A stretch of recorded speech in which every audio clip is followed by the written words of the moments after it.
Elimination అయింది కదా, ఫేరా అని ఫేరా? నాకైతే అన్ఫేర్ అనిపిస్తుంది భయ, ఎందుకంటే సృష్టి వర్మ ఒక యాక్టివ్, ఒక డ్యాన్స్ అంటేనే యాక్టివ్.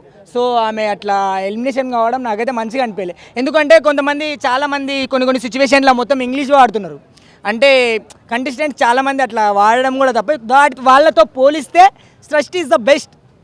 కాకపోతే అన్ఫైర్ అన్ని నా ఫీల్ అయితే, మళ్ళీ పబ్లిక్ ఫీల్ ఎట్లుందో మనకు తెలియదు, కానీ నాకైతే సృష్టి కావడం అన్ఫైర్ అనిపిస్తుంది భయ. అంటే జానీ మాస్టర్ ఏమైనా ఇన్ఫ్లుయెన్స్ ఉపయోగించి ఎలిమినేషన్ చేసింది?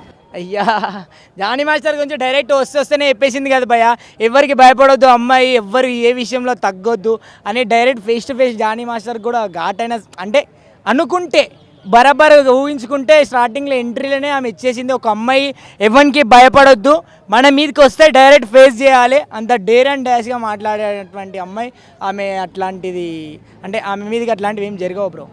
మాస్క్ మ్యాన్ గేమ్ ఎలా ఉంది? మాస్క్ మ్యాన్ గేమ్ బాగానే ఉంది, కాకపోతే ఒక కామన్ మ్యాన్ అంటే రిక్వెస్ట్ కానీ ఏదైనా కూడా, అంటే రిబాబ్ వేరు, రిక్వెస్ట్ వేరు. ఇంకా నువ్వు ఒకవేళ ముందుకు వెళ్ళిన తర్వాత నీకు ఒక స్టేజ్ వచ్చినా కూడా నువ్వు డిసిప్లిన్ ఉండాలి, ఆ డిసిప్లిన్ కోల్పోయి కామన్ మ్యాన్ ఆయన అట్లా వేస్తున్నాడు మాస్క్ మ్యాన్ అన్న ఫీల్ అయితే అనిపించింది.